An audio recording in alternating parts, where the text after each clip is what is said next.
ദൈവത്തിന് സ്തോത്രം. യെശയ്യാ പ്രവാചകന്റെ പുസ്തകം 6-ാം അധ്യായം രാവിലെ ധ്യാനിക്കുമ്പോൾ ദൈവത്തിൻ്റെ ആത്മാവ് വീണ്ടും ഓർമ്മിപ്പിച്ചു. 1-ാമത്തെ വാക്യം, in the year that king Uzziah died, and I saw the Lord sitting upon a throne high and lifted up.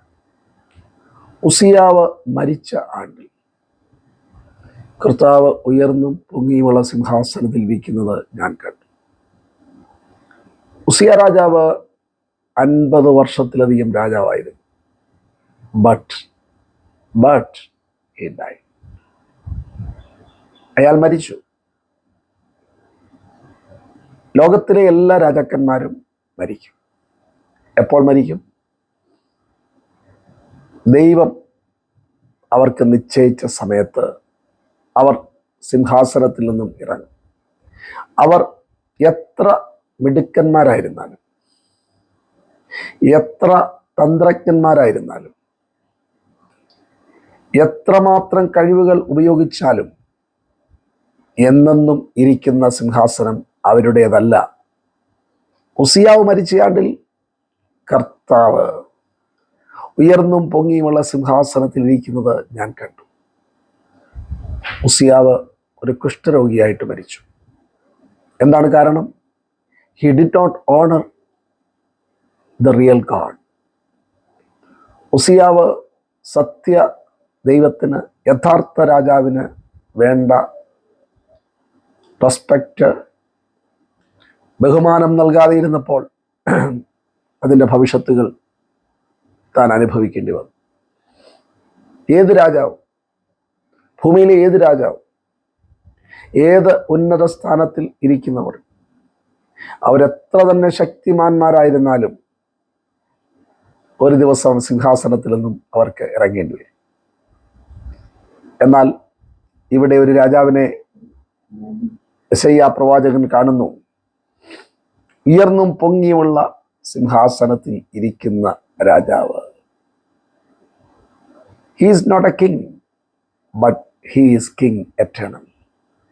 Uzziah രാജാവ് ഇസ്രയേലിന്റെ രാജാവായിരുന്നു. താൻ മരിക്കും. ഏതൊരു രാജ്യത്തിൻ്റെയും രാജാവ് മരിക്കും. ഈ ലോകത്തിലെ ഏതൊരു രാജ്യത്തിൻ്റെയും ഭരണാധിപന്മാർ മരിക്കും. അവർക്ക് ഒരു ദിവസം സിംഹാസനം വിട്ടിറങ്ങേണ്ടി വരും. എന്നാൽ ഒരിക്കലും മരിക്കാത്ത ഒരു രാജാവുണ്ട്. അത് നമ്മുടെ രാജാവ് യേശു ക്രിസ്തു. ഒരിക്കലും അവസാനിക്കാത്ത ഒരു രാജ്യമുണ്ട്. അത് ദൈവരാജ്യമാണ്. ദൈവരാജ്യം. അപ്പോൾ where must be our trust? എവിടെയായിരിക്കണം നമ്മളുടെ ആശ്രയം? Our trust must be not in the mortal kings. നശിക്കുന്ന രാജ്യത്തിലായിരിക്കരുത്, നശിക്കുന്ന ധനത്തിലായിരിക്കരുത്, നശിക്കുന്ന സമ്പത്തിലായിരിക്കരുത്, നശിക്കുന്ന കൊട്ടാരങ്ങളിലായിരിക്കരുത്, നശിക്കുന്ന പണത്തിലായിരിക്കരുത്. നമ്മളുടെ ആശ്രയം നശിക്കാത്ത രാജ്യത്തിൽ, നമ്മളുടെ നിക്ഷേപം നശിക്കാത്ത രാജ്യത്തിൽ, നമ്മളുടെ ആശ്രയം എന്നെന്നും ജീവിച്ചിരിക്കുന്ന നിത്യതയോളം നമ്മളെ കൊണ്ടുപോകാമെന്ന് വാക്ക് പറഞ്ഞ, നമ്മളെ സംരക്ഷിക്കാമെന്ന് വാക്ക് പറഞ്ഞ, നമ്മളെ സുരക്ഷിതരായി ഇവിടെ എത്തിക്കാമെന്ന് വാക്ക് പറഞ്ഞ, നമ്മളുടെ എല്ലാ റെസ്പോൺസിബിലിറ്റിയും 100% എടുത്തിരിക്കുന്ന ദൈവത്തിലായിരിക്കണം നമ്മളുടെ ആശ്രയം. അതുകൊണ്ട് നമുക്ക് ഭരണാധിപന്മാരെ, ലോകത്തിലെ മനുഷ്യരെ നമുക്ക് അകാരണമായി ഭയക്കേണ്ട ആവശ്യമില്ല. അവരെത്ര തന്നെ ഉന്നതന്മാരായിരുന്നാലും. 2-ാമത്തെ അധ്യായത്തിലെ യെശയ്യാ പ്രവാചകന്റെ പുസ്തകത്തിൽ അവസാനത്തെ വാക്യത്തിൽ ഒരു വാക്യമുണ്ട്. മൂക്കിൽ ശ്വാസമുള്ള മനുഷ്യനെ വിട്ടൊഴിവീൻ, അവനെ വിലമതിക്കുവാൻ അവൻ എന്തുള്ളൂ. Stop regarding man in whose nostrils is breath, for of what account is he. जिसके नाथनों में श्वास है. മൂക്കിലാണ് ശ്വാസമെങ്കിൽ അവനെ വിട്ടൊഴിവീൻ. ഭയപ്പെടണ്ട. ആരായിരുന്നാലും ഭയപ്പെടണ്ട. മൂക്കിൽ ശ്വാസമുള്ളവനെ സൃഷ്ടിച്ച ഒരുവനുണ്ട്. അവനെ നമ്മൾ ഭയപ്പെട്ടാൽ ഈ ലോകത്തിൽ ആരെയും ഭയപ്പെടേണ്ട കാര്യമില്ല. സാഹചര്യങ്ങൾ മാറുന്നതനുസരിച്ച് നമ്മൾ ഭയപ്പെടേണ്ടവരല്ല.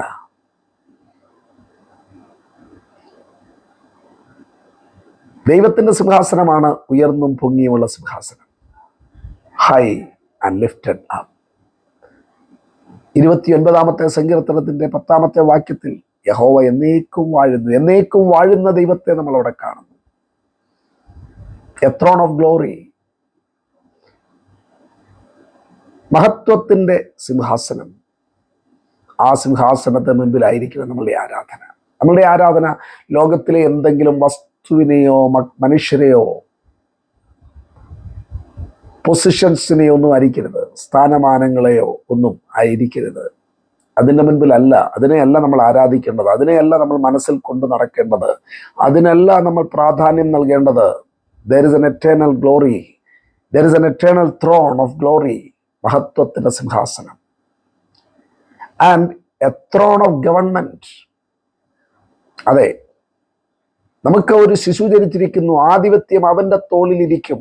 എന്നേക്കും നിലനിൽക്കുന്ന ആധിപത്യം ആ രാജാവിൻ്റെ തോളിലായിരിക്കും. Under which we must subject ourselves. ആ രാജാവിനോടായിരിക്കണം നമ്മളുടെ അൾട്ടിമേറ്റ് ആയിട്ടുള്ള വിധേയത്വം. അതെ. And then a throne of grace to which we may come boldly. കൃപയുടെ സിംഹാസനം, മഹത്വത്തിൻ്റെ സിംഹാസനം, ആധിപത്യത്തിൻ്റെ സിംഹാസനം, കൃപയുടെ സിംഹാസനം. ആ കൃപയുടെ സിംഹാസനത്തിലേക്ക് നമുക്ക് ഏതവസരത്തിലും ധൈര്യത്തോടുകൂടെ കടന്നുചെല്ല. ഉസിയ രാജാവ് മരിച്ചയാണ്ടിൽ ലോകത്തിലെ നമ്മളുടെ ആശ്രയങ്ങളൊക്കെ ഇല്ലാതെയാകും. ലോകത്തിൽ നമ്മൾ ആശ്രയിച്ചാൽ ഭയപ്പെടുവാൻ സാധ്യതയുണ്ട്. കാരണം എന്നെന്നും ആശ്രയിക്കുവാൻ കൊള്ളാവുന്ന ഒരിടവും ഒരാളും ഈ ലോകത്തിലില്ല. എന്നാൽ ഉയർന്നും പൊങ്ങിയുമുള്ള സിംഹാസനത്തിൽ ഇരിക്കുന്ന ഒരുവനുണ്ട്. Is eternal God. സർവശക്തനായ ദൈവം. ആ ദൈവത്തിൽ നമുക്ക് ആശ്രയിക്കാം. ഓരോ ദിവസവും ആ ദൈവത്തിൽ ആശ്രയിച്ചുകൊണ്ട് നമ്മൾ മുൻപോട്ട് നീങ്ങുമ്പോൾ നിത്യതയോളം നമ്മളെ പുലർത്തുന്ന, അവിടെ നമ്മളെ കൊണ്ടെത്തിക്കുന്ന ആ വാക്ക് പറഞ്ഞ ദൈവം അത് തീർച്ചയായിട്ടും നിർവഹിക്കും. Let us trust in that God. ആ ദൈവത്തിൽ നമുക്ക് ആശ്രയിക്കാം. സാഹചര്യങ്ങൾ കണ്ട് പതറണ്ട. സാഹചര്യങ്ങൾ അനുകൂലമാകുമ്പോൾ നമ്മൾ അധികം സന്തോഷിക്കേണ്ട. നമുക്ക് ദൈവത്തിൽ ആശ്രയിക്കാം, ദൈവത്തിൽ സന്തോഷിക്കാം.